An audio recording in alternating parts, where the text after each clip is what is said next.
Rebel Seclota reporting from the 2025 edition of the Cattle Industry Convention here in San Antonio, and I'm visiting with Singrid Johannes with NCBA. Singrid, we just finished a session this morning talking about some key policy issues, and one of the things that you spoke on specifically was the development of new dietary guidelines and finishing up that process. For those who aren't familiar, what does that process look like, and where are you at in that process right now? So the full DGA cycle is always 5 years. We are currently in cycle for the development of the 2025 to 2030 guidelines. We're in the home stretch right now. So the first half of that 5-year chunk kind of looks like developing a lot of science, putting out research questions, gathering a lot of input from industry, from stakeholders, from the scientific and nutrition community, and then pulling that all together.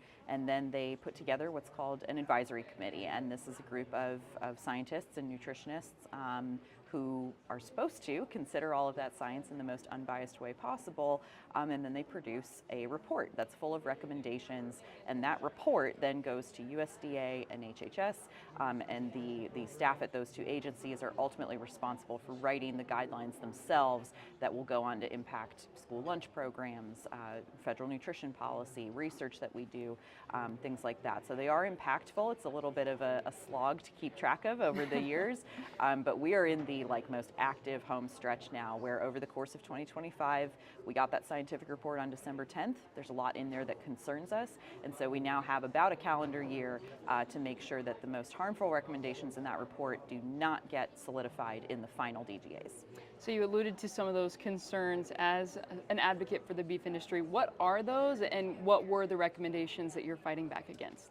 So the big headliner recommendation from this report was a reduction in the consumption of meat, poultry, and eggs, and that obviously includes beef. This advisory committee decided that they would recommend a 4-ounce per week reduction, so about a serving size per week. For adults consuming 2,200 calories a day. So that might not include all adults. It certainly doesn't include a whole lot of children, but folks who are, teen athletes, people in youth sports, people with very physical jobs, folks in the military. There's a lot of people who fall into that category who are now being told to eat less meat. And so that's very concerning for us. Another aspect that's concerning is this new approach to beans, peas, and lentils. I'm not particularly a fan. I'm sure there's plenty of people who are out there eating those, but they're vegetables, right? And I think we all know that. I think we can all agree on that. And this advisory committee has decided to recategorize them from the vegetable bucket to the protein bucket because they want to swap in those beans, peas, and lentils to fill that gap instead of meat. And then the third and final thing that's really concerning in this report is a little bit more nebulous, but it's kind of strewn throughout this 500 or 600 page document, just this drumbeat about the evils of red meat, particularly when it comes to saturated fat. We're getting a lot of attacks right now on saturated fat content, even though over half of the retail cuts available of beef in the supermarket are lean, and Meat USDA's definition for lean, still a lot of focus on saturated fat. And so there's a lot in the report that we're not happy about, that we're going to have to do some work to peel those back. Well, of course, in the past, there's been lots of conversations surrounding lab-grown meats, and it seems like beans, peas, and lentils are the new kids on the block. Mm-hmm. But what is the status of the lab-grown meat conversation, and is that kind of slowing up just a bit?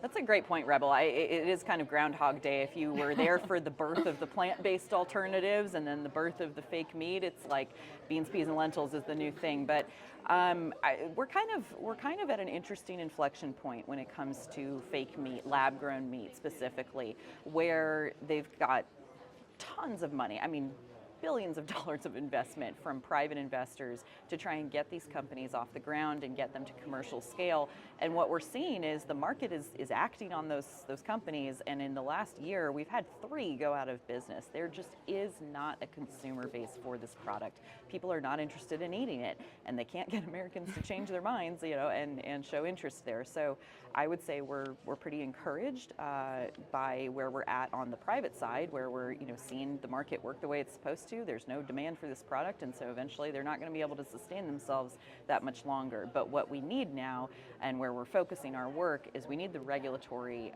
side of this equation. We need the government, basically, their rules to reflect what we're seeing throughout the marketplace here. And as always, we're focused on free and fair competition. We're extremely confident in our product. You know, American producers make the best beef in the world, but they need to be able to compete on a level playing field. And so we've got 2 or 3 major rulemakings that are going to come up this year regarding the labeling on cell-cultured product packages.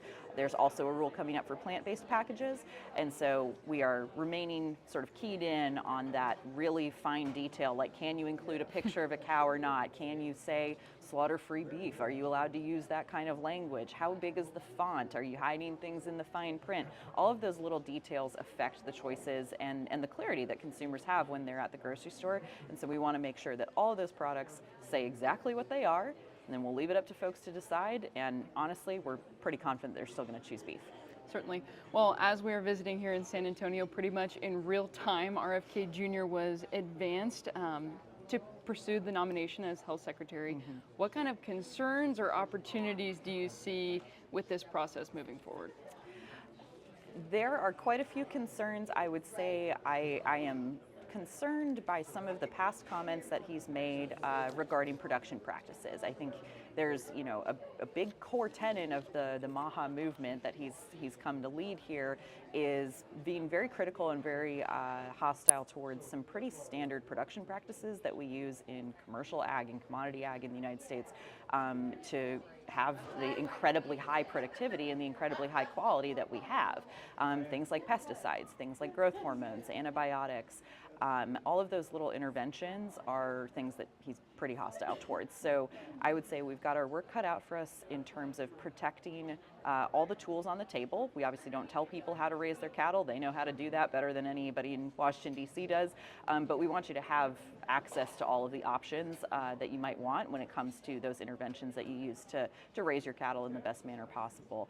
But on the other hand to that, there are some opportunities. RFK Jr. is also extremely interested in nutrition issues and in the threats of processed food and the role that nutrition plays in chronic childhood diseases, obesity. All of these items are really interesting to him. They're passion projects of his. And I think there's an opportunity there for us to really sell beef. One of its greatest attributes and greatest selling points is that it is a whole food. It is not processed. What you get is what you see. There's only one ingredient in beef. And so I think we're really excited to tell beef's good story under this administration and get maybe, you know, RFK leaning a little bit more friendly or a little bit more, you know, sensible towards the red meat side of the equation. Certainly. Well, once again, that's Singrid Johannes with the National Cattlemen's Beef Association. Of course, our coverage of the 2025 Cattle Industry Convention is brought to you by the Nebraska Cattlemen. I'm Rebel Seclotra reporting.